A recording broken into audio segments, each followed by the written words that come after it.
দেশ আজকে পরিচালনা হচ্ছে তিনবারের সফল প্রধানমন্ত্রী খালেদা জিয়ার জ্যেষ্ঠ পুত্র তারেক রহমানকে আপনারা ভোট দিয়েছেন, তার জন্যই তিনি আজকে প্রধানমন্ত্রী হয়েছেন। তার পক্ষ থেকে আপনাদেরকে জানাই আন্তরিক অভিনন্দন, ধন্যবাদ। এই জয়পুরহাট 2 আসনে দেশ স্বাধীনের পর 50টি বছর পার হয়ে গেছে। 50 বছরে কোনদিন খেতলালকালা আক্কেলপুরের মানুষরা মন্ত্রীর মুখ দেখেন নাই। আপনারা এবারে ধানের শীষে ভোট দিয়ে এমপি তৈরি করেছিলেন জন্য আমাদের প্রধানমন্ত্রী তারেক রহমান সাহেব এই অবহেলিত খেতলালকালা আক্কেলপুরে মন্ত্রী আমাদেরকে উপহার দিয়েছেন। এক মন্ত্রী নয়, উনি 2 মন্ত্রী আমাদের। আমরা আপনাদের ভোটের প্রতি স্যালুট জানাই, শ্রদ্ধা জানাই। আপনাদের ভোটের মূল্যায়ন হয়েছে 50 বছর পরে, সে কারণে আপনাদের ঘাবড়ানোর কোনো কারণ নেই। 17টি বছর কিভাবে দেশ চলেছে আপনারা জানেন।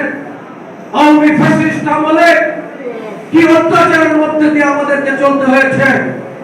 7 জন 10 জন মিলে এক জায়গায় বসে কথা বলার সুযোগ পাওয়া যায়নি। কথা বলতে গেলেও স্বাধীনভাবে কথা বলার অধিকার ছিল না।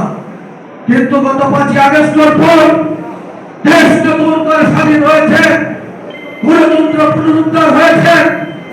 আপনারা ভোট দিয়ে যাকে চেয়েছিলেন তিনি আমাদের প্রয়াত রাষ্ট্রপতি, শহীদ রাষ্ট্রপতি জিয়াউর রহমানের জ্যেষ্ঠ পুত্র তারেক রহমান প্রধানমন্ত্রী হয়েছেন।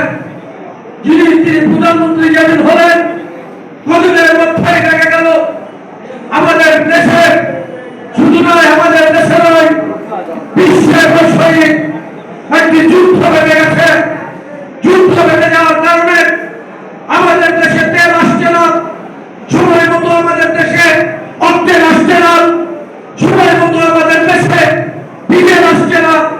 এজন্য কিন্তু 2 টাকা করে প্রতিটি দ্রব্য মূল্যের দামে বৃদ্ধি পেয়েছে।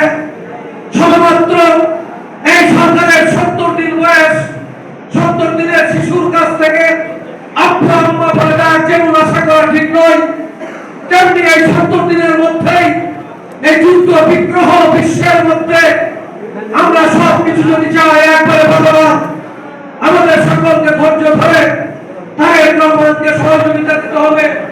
তাহলে ইনশাআল্লাহ দেখবেন আগামীতে যে স্বপ্ন নিয়ে তারেক রহমান যত 31টি প্রতিশ্রুতি জনগণকে দিয়েছিল সেই প্রতিশ্রুতিগুলি তিনি বাস্তবায়ন করবেন ইনশাআল্লাহ। কাজেই আপনারা সকলে মিলে ধৈর্য ধরে সহযোগিতা দেন। একটি কথা বলে শেষ করতে চাই, আজকে যারা অন্যান্য দলের নেতা যারা আছেন, যারা বিরোধী দল বলেন দাবি রাখেন, তারা বলেন কোথায় কোথায় তেলের দাম বৃদ্ধি। আমার ভাইদের বলতে চাই, আপনারা জানেন, অনেকে জানেন না, আজকে শুনে রাখুন, এই আমাদের তেলের দাম বৃদ্ধির পরেও এখনো ইন্ডিয়াতে 1 লিটার পেট্রোলের দাম 135 টাকা, 135 রুপি। বাংলাদেশে তেলের দাম বাড়ার পরও পেট্রোলের দাম 135 টাকা। যদি ইন্ডিয়ান টাকায় রুপিকে বাংলাদেশের টাকায় করা হয় তাহলে দেখা যাবে বাংলাদেশে পেট্রোলের দাম হওয়া উচিত ছিল 150 টাকায়। এইরকম অবস্থায় অক্টেনের দাম ইন্ডিয়ায় 145 টাকা, বাংলাদেশে 140 টাকা। এইরকম করে ডিজেলের দাম ইন্ডিয়ায় 125 টাকা, বাংলাদেশে কিন্তু দাম হলো 115 টাকা। এখন আমাদের দেশে আমাদের সরকার ভর্তুকি দিয়ে যাচ্ছে আপনাদের জন্য। গত কয়েকদিন আগেকার ইউনূস সরকার সাহেব ছিলেন, তাদের বিদ্যুৎ খাতে 7,000 কোটি টাকা আমাদের সরকার ক্ষমতায় এসে এই 2 মাসের মধ্যে তাদের ঋণ পরিশোধ করেছে। কাজে ঘাবড়ানোর কোনো কিছু নেই, ইনশাআল্লাহ সব ঠিক হয়ে যাবে। আপনারা শুধু ঠিক থাকবেন। আপনার বাড়ির মাতব্বর যদি যে মতাবলম্বী হবে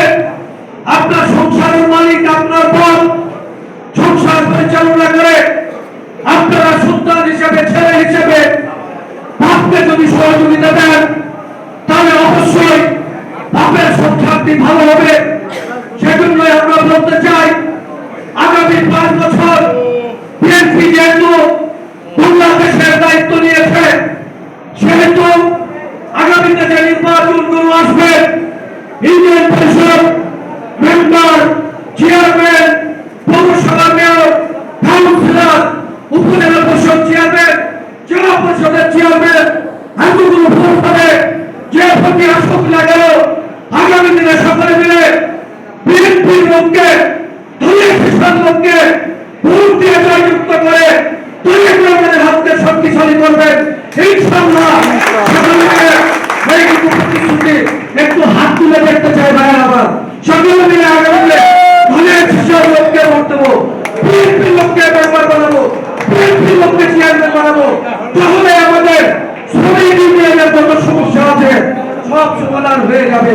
আমি আমার কথা শেষ করার আগে, যেহেতু আমার শ্রমিক ইউনিয়নের নেতারা বলেছেন যে আমার মন্ত্রী মহোদয় আছেন, আমার মন্ত্রীরা, মন্ত্রী আপনাদের মন্ত্রী মহোদয় যেহেতু আছেন, আমি আপনাদের সভাপতি, আপনাদের বিএনপির সভাপতি, ইনশাআল্লাহ আমাদের কোনো কথার বাইরে উনি নয়, উনি আপনাদেরই মন্ত্রী।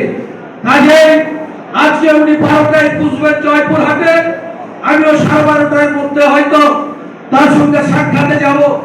আপনাদের এতগুলো শ্রমিক নেতাদের, মঞ্চের যত নেতৃবৃন্দ আছেন, ইউনূস সাহেব সহ সকলের সালাম তার কাছে পৌঁছায় দেব এবং বলব যে তারা আপনাকে সালাম দিয়েছে এবং বলেছে কোনো যদি দিন পান, কোনো সময় পান, যদি প্রাতিষ্ঠানিক কোনো সাহায্য সহযোগিতা আপনার কাছে সুযোগ আসে, তাহলে আমাদের গৃহ নির্মাণ শ্রমিক ইউনিয়নের জন্য কোনো না কোনো বরাদ্দ ইনশাআল্লাহ আপনি করবেন, এই কথাটি আমি পৌঁছায় দেব।